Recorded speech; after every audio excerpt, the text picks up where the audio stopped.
ಇವರು ದಕ್ಷ ಅಧಿಕಾರಿಯಾಗಿದ್ದು ಸಾರ್ವಜನಿಕರ ಆಶೋತ್ತರಗಳಿಗೆ ಸ್ಪಂದಿಸಿ ಸ್ಥಳದಲ್ಲೇ ನಿರ್ಣಯ ಕೈಗೊಳ್ಳುವ ವ್ಯಕ್ತಿತ್ವ ಇವರದಾಗಿದೆ.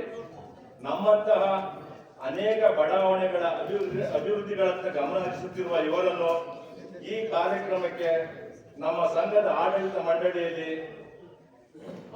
ಆಹ್ವಾನಿಸಬೇಕೆಂದು ಕೈಗೊಂಡ ನಿರ್ಣಯದಂತೆ ನಮ್ಮ ಕೋರಿಕೆಗೆ ತಾವು ಈ ಕಾರ್ಯಕ್ರಮದಲ್ಲಿ ಆಸೀನರಾಗಿರುವ ತಮಗೆ ತುಂಬು ಹೃದಯದ ಸ್ವಾಗತವನ್ನು ಬಯಸುತ್ತೇನೆ.